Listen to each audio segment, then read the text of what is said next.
Hola, buenas noches. Mi nombre es Alejandro Rogers de Chile Talks. Hoy día quiero presentarles un análisis que se publicó recientemente, que publicó una empresa que se dedica al Big Data y a la inteligencia artificial, que se llama Conecta Labs. ¿Ya? Publicó este estudio en GitHub y es básicamente un estudio sobre los tweets, el comportamiento de Twitter durante el periodo del último mes, del periodo de las protestas.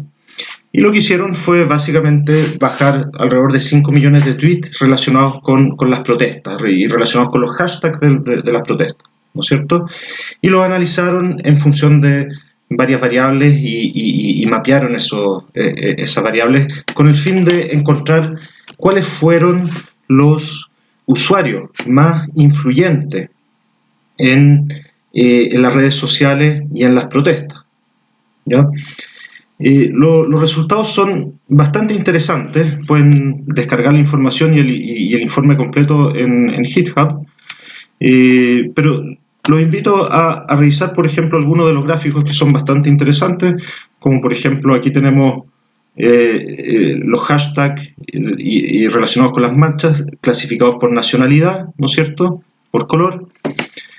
Tenemos también clasificados por tipo de usuario, por ejemplo, por persona natural, por periodistas, medios tradicionales, etc. Entonces, una de las conclusiones a las que llega este estudio es que gran parte de la influencia la provocan personas naturales y no medios tradicionales o políticos, ¿no es cierto? Entonces, las redes sociales son realmente más de abajo hacia arriba, ¿ya? Bueno, ahí tienen descripción de la metodología, distintos tipos de análisis que pueden ver, por ejemplo. ¿Ok? Hay un análisis más digerido, digamos, de este informe que pueden encontrar en la página Medium. El título del archivo es Cómo navegar en un mar de información. Yo les voy a incluir los vínculos a estas páginas en el video. Lo van a poder encontrar abajo del video, ¿bien? Entonces vamos a lo que nos concierne aquí y veamos algunos de los resultados.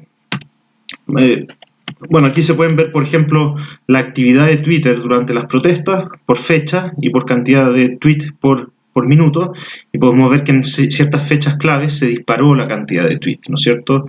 Y se disparó en forma anómala. Este nivel de disparidad es muy extraño, ¿no es cierto? Son salidas del promedio de varias desviaciones estándar, o en otras palabras, anomalías muy improbables, ¿ok? Entonces, bueno, se requiere más investigación para saber de dónde vienen esa cantidad de tweets generados durante ciertos momentos específicos, ¿no es cierto? Bien, bueno, ahí tienen las nubes de palabras, por ejemplo, las definiciones de qué es lo que es un influenciador, ¿ok? Se puede volver bastante técnico, pero un influenciador es básicamente una persona que emite un tweet y que genera mucho retuiteo y muchos likes y mucha interacción, ¿no es cierto? Y eso no tiene que ver, por ejemplo, con la cantidad de seguidores que tengas, ¿no es cierto? Tú puedes tener muchos seguidores, pero lo que tú hablas no genera mucha interacción, ¿no es cierto? Entonces, eso no sería un influenciador. Hay varias definiciones que pueden ver en el artículo. Yo los quiero llevar a lo que nos concierne con respecto a la influencia de las redes sociales extranjeras en las protestas de Chile. Entonces, si este gráfico lo que muestra es las 2.000 cuentas más influyentes en Twitter durante las protestas y su ubicación. Entonces, ¿qué es lo que nos dice esto? Es que el 43% de las cuentas influyentes provinieron de Chile, ¿no es cierto? Lo que suena lógico porque es donde estamos. Pero el otro 56-57% proviene de otros países, ¿ya? Argentina, Venezuela, México, Brasil, por ejemplo, ¿no es cierto? Entonces uno se pregunta, ¿por qué esa influencia, por qué tanto influencia extranjera en las redes sociales para un evento que es nacional, ¿no es cierto? Veamos quiénes son los que han estado influyendo. ¿Ok? Bueno, aquí hay un gráfico sobre los distintos usuarios clasificados a favor de las marchas, en contra de las marchas. Por ejemplo, aquí vemos que de las 2.000 cuentas más influyentes, una parte importante, en verde, estaban a favor de las marchas, ¿ya? Una parte importante también, los blancos estaban neutros, pero había unos pocos en morados que estaban en contra de las marchas, ¿no es cierto? La minoría. Ok, entonces veamos este mismo gráfico, pero por ubicación, ¿ya? Aquí también tienen las 2.000 cuentas más relevantes clasificadas por país y por color, ¿ya? Entonces tenemos en Chile el azul, la Argentina en naranjo oscuro, y Venezuela en verde, y así, ¿no es cierto? Entonces llama la atención, por ejemplo, los influenciadores grandes que son de Argentina y de Venezuela, sobre todo de Venezuela, ¿no es cierto? Bueno, veamos quiénes son ellos. Este análisis y la forma que está publicado nos permite ver quiénes son exactamente esas cuentas y qué es lo que han estado tuiteando, ¿no es cierto? Entonces, hagamos un zoom y vámonos, por ejemplo, a ver quiénes son estos, ¿no es cierto? Bueno, ahí tenemos una persona, un usuario que se llama Erika O. Sanoja, de Venezuela, ¿no es cierto? Aquí tenemos Orlenis, ¿no es cierto? Ahí tenemos Telesur TV, vamos a ver pronto quiénes son, ¿no es cierto? Pablo Sepúlveda Allende. Aquí tenemos Agustín López Núñez, de Argentina, otro influenciador importante, ¿no es cierto? Uno de los más importantes. Y aquí tenemos, sí, como medio de comparación, ¿no es cierto? Tenemos BioBio Chile, ¿ya? Tenemos, por ejemplo, aquí arriba a Carol Cariola, ¿no es cierto? Pero que son bastante más pequeños. Si bajamos un poquito, aquí tenemos a José Antonio Cast. Miren la proporción de estos influenciadores con respecto a los influenciadores argentinos y venezolanos. Bueno, veamos quiénes son estos personajes, ¿no es cierto?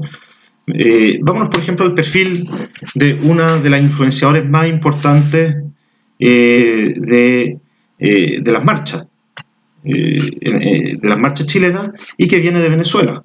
Bueno, tenemos a esta persona, Erika Ortega Sanoja, que es periodista bolivariana y venezolana, ¿bien? Y que además es corresponsal de Actualidad RT. Actualidad RT es un canal famoso, ruso, ¿ya? Que tiene versiones en español, en inglés, es básicamente como un Al Jazeera ruso. Y tenemos a la corresponsal de un canal ruso publicando y hablando en contra del gobierno chileno y avivando las protestas en Chile a través de las redes sociales, ¿no es cierto?, de Venezuela. Veamos otro ejemplo. Por ejemplo, Pablo Sepúlveda Allende, allendista, chavista, de la red Humanidad en Red, que es básicamente una red comunista que está presente en Cuba y en otros países más. Otro con 4.850 seguidores. Erika, en su caso, tiene 229.000 seguidores, ¿no es cierto?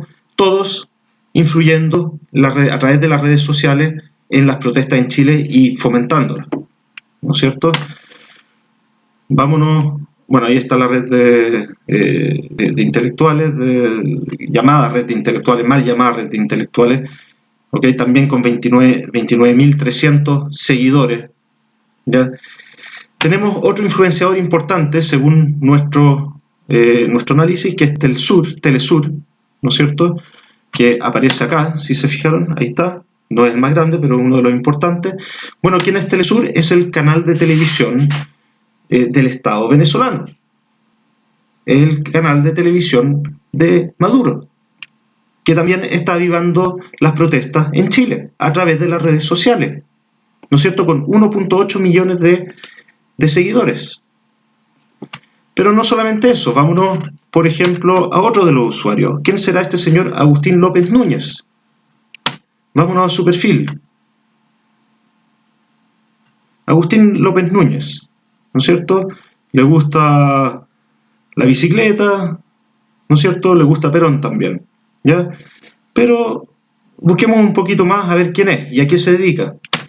Bueno, este señor trabaja para el gobierno de Argentina.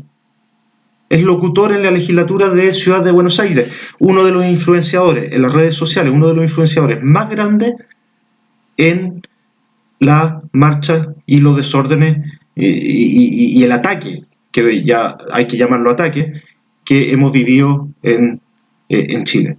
Entonces, ¿cómo es posible que tengamos en organizaciones que están bajo el mando de gobiernos extranjeros, que tenemos a personas que trabajan para gobiernos extranjeros, promoviendo desórdenes en nuestro país? ¿Cómo es posible que el gobierno todavía no haya expulsado al embajador de Venezuela y a los diplomáticos de Venezuela como lo hizo la presidenta de Bolivia? ¿No es cierto? Les dejo esas preguntas, les dejo el análisis, por favor, viralícenlo, estudienlo, tengan en mente a estos usuarios, porque ellos son los que han participado también en esta guerra cibernética. Seguimos en contacto, los voy a mantener informados de cualquier avance y descubrimiento en esto. Buenas noches y hasta pronto.